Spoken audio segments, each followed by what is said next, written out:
अगली शाम को मैं मिनी स्कर्ट टॉप पहनकर ड्रेसिंग टेबल के सामने आई तो मम्मी भी वहां पहुंच गई। मुझे मिनी स्कर्ट टॉप में देखते ही वह मुझ पर बिगड़ती हुई बोली, मिनी स्कर्ट टॉप पहनकर कहाँ जाने की तैयारी हो रही है? तुम्हें मैं बताना भूल गई मम्मी, माधुरी की बहन की आज शादी है, मैं वही जा रही हूँ। ये कहते कहते मैं मुस्कुरा पड़ी। शादी में जाना है तो कोई ढंग के कपड़े तो पहन लो। मम्मी ये कहते कहते गुस्सा हो गई। तो क्या ये कपड़ा बेढंगा है? तुम भी मम्मी हद करती हो। मैं तो इसे ही पहन कर जाऊंगी, मैंने झिड़कते हुए जवाब दिया। न जाने तुम्हें समझ कब आएगी, तुम्हारे इतने मोटे मोटे जांघ मिनी स्कर्ट से झांक रहे हैं। कोई देखेगा तो क्या सोचेगा? क्या तुम अपनी टांगों को प्रदर्शन करने जा रही हो? मम्मी के ये कहते ही मेरा मूड खराब हो गया। मैं उसे आंखें दिखाते हुए बोली, कोई देखेगा तो अपनी आंखों से ही न मुझे लूट या खा तो नहीं लेगा। मैं अगर सच बोल दूंगी तो फिर। मैं ये कहते कहते अचानक ही चुप हो गई। मैंने देखा मम्मी का चेहरा सफेद पड़ गया था। उसके चेहरे पर फैला गुस्सा सिमटकर गायब हो गया था। वह नरम पड़ते हुए बोली, तुम तो बेवजह ही नाराज हो गई बेटी, मम्मी एकदम से ही बदल गई। मैं चुपचाप दरवाजे से बाहर हो गई। रास्ते भर मैं यही सोचती रही, इंसान की कमजोरी जब उजागर हो जाती है तो वह कितना निर्बल पड़ जाता है। अपनी संतान से भी हर पल दबकर रहने लगता है।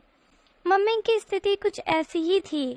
मम्मी की ही क्यों, जिनके भी भेद खुल जाते हैं उनकी स्थिति ऐसी ही हो जाती है। वे दब्बू और कमजोर बन जाते हैं। तभी माधुरी का घर आ गया। दरवाजे पर ही देवगन खड़ा था। मैं सहम कर खड़ी हो गई। देवगन के छेड़ने छाड़ने की आदत से मैं काफी डर गई थी। इतने में ही वह हंसकर बोला, आज तुम्हें नहीं छेड़ूंगा। वह भला क्यों? तुम इतने शरीफ कब से बन गए? मैं ये कहती हुई दरवाजे में आई तो बिजली की रोशनी में मेरा ही नहीं उसका भी चेहरा दमक उठा। देवगन मेरे हाथों को सहलाते हुए बोला, तुम्हें छेड़कर मुझे तुम्हें खोना है क्या? मैं अचानक ही मुस्कुरा पड़ी। मर्दानी बाहों के स्पर्श का लाजवाब स्वाद तो मैं कब का चख चुकी थी। देवगन के हाथों का स्पर्श पाते ही मैं भीतर ही भीतर सिहर उठी। देवगन को शायद मेरी मनस्थिति का अनुमान नहीं था। तभी माधुरी कुछ दूर खड़ी नजर आई। मैं उससे अपना हाथ छुड़ाकर वहां चली गई जहां माधुरी खड़ी थी। मुझे देखते ही माधुरी चहक पड़ी। मैंने तो सोचा था कि तू आएगी ही नहीं। इसी बीच उसकी माँ ने उसको आवाज देकर अपने पास बुला लिया। मैं वहां से सीधे ड्राइंग रूम में आ गई। फिर अचानक ही मेरे दिमाग में आया कि क्यों न मैं नाखून पॉलिश कर लूं। सामने ही ड्रेसिंग टेबल पर नाखून पॉलिश की शीशी रखी हुई थी। मैं ड्रेसिंग टेबल की ओर बढ़ गई। तभी मेरी एक हल्की सी चीख निकल गई। न जाने देवगन वहां अचानक कहां से प्रकट हो गया। वह मेरी चीख सुनकर काफी घबराया हुआ था। जब बात उसकी समझ में नहीं आई तो वह बोला, क्या हुआ? मेरे पाँव में शीशे का टुकड़ा चुभ गया था। देखते ही देखते खून से सारा पाँव लथपथ हो गया। देवगन गुस्से से बड़बड़ाया, ये माधुरी की बच्ची पागल हो गई है। कांच का गिलास भी तोड़ गई और यूं ही छोड़ भी गई। ये कहते कहते उसने मुझे अपनी गोद में उठाकर पलंग पर बैठा दिया और रुई में डेटॉल लगाकर जहाँ कांच चुभा था वहाँ रुई का फौहा रख दिया। कांच मामूली ही चुभा था।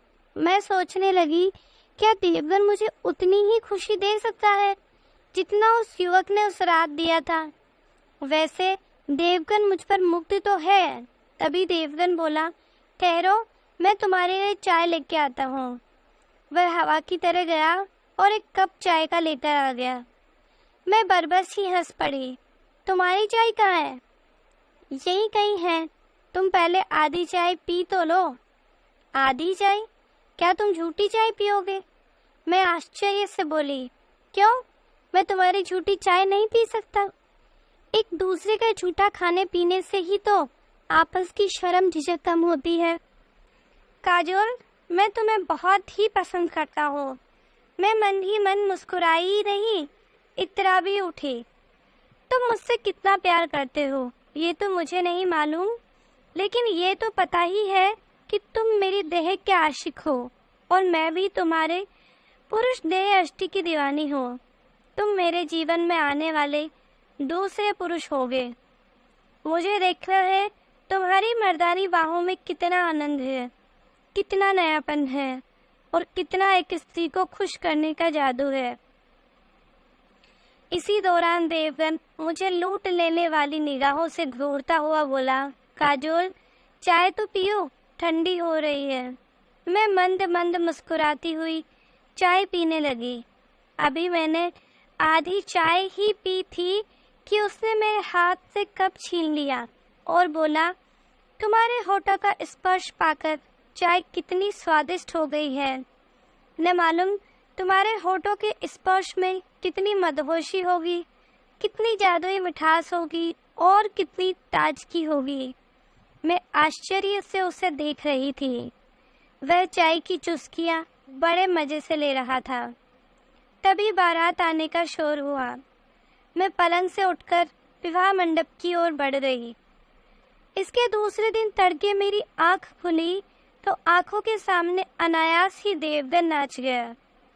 मैं देवगन के पुरुषोचित सौंदर्य से खेलना चाहती थी। मर्दानगी नहीं होती, बल्कि स्त्रियों में भी स्त्रीत्व होता है जो मर्दानगी से कई गुना अधिक शक्तिशाली, विस्फोटक, ज्वलनशील और जोशीला और आश्चर्यजनक होता है। 10 बजने से पहले ही मैं स्कूल पहुंच गई।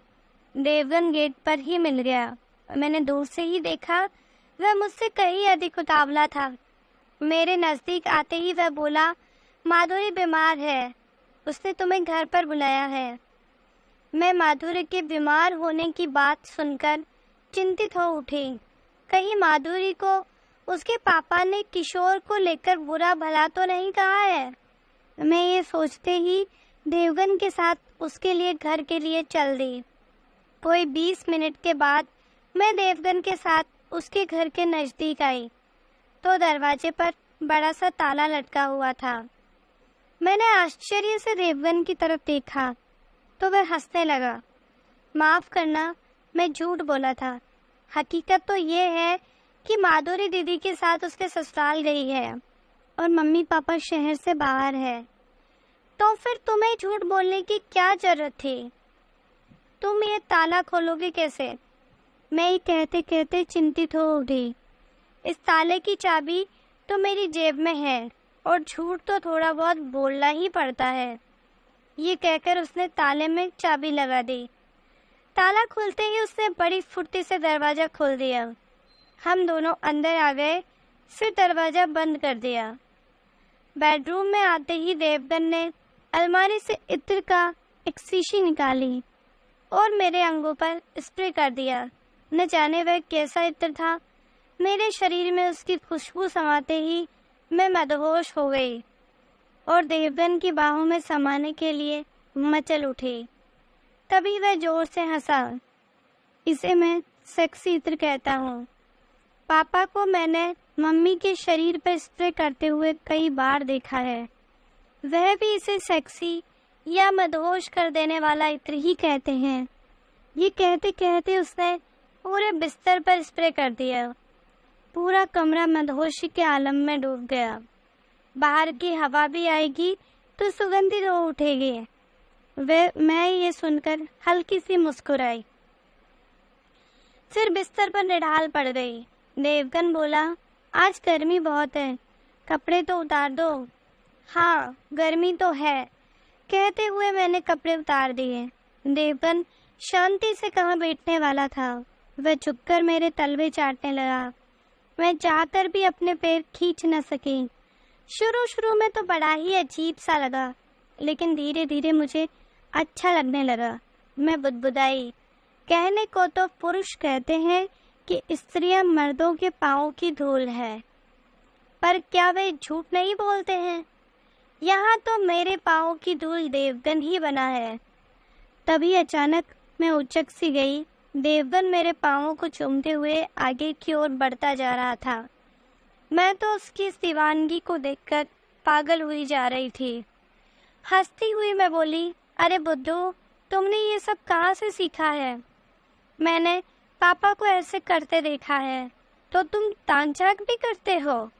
बड़े नटखट हो, और तुम क्या कोई कम हो? ये कहते कहते वह मेरे वक्षों पर जीभ गोल गोल छुमाने लगा। मैं एक अजीब सी पीड़ा से सितकार उठी और उछलकर उसे अपनी बाहों में बींच लिया। वास्तव में ही तुम इस कला के पारखी हो, काफी मर्मज्ञ हो। मैं ये कहते कहती उसकी रोएदार छाती को फोटो से सहलाने लगी। अब उछलने की बारी उसकी थी। वह जोर से मुझ पर उछला और मेरी छाती को दांतों में लेकर गुदगुदाने लगा। मैंने एक सितकार ली और प्यार की गहराइयों में डूबने उतरने लगी। हम दोनों को ही कोई होश नहीं था।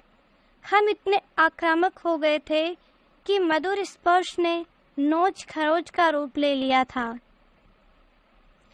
इस घात प्रतिघात में भी एक आनंद था। मेरे संपूर्ण बदन में फैली पड़ी गुदगुदी को नोच खरोच की क्रियाएं ही काबू में रखी हुई थी। तभी देवगन अचानक शांत पड़ गया। मैं तो पहले से ही निढाल पड़ गई थी। तो दोस्तों, आपको हमारा ये नॉवल कैसा लगा?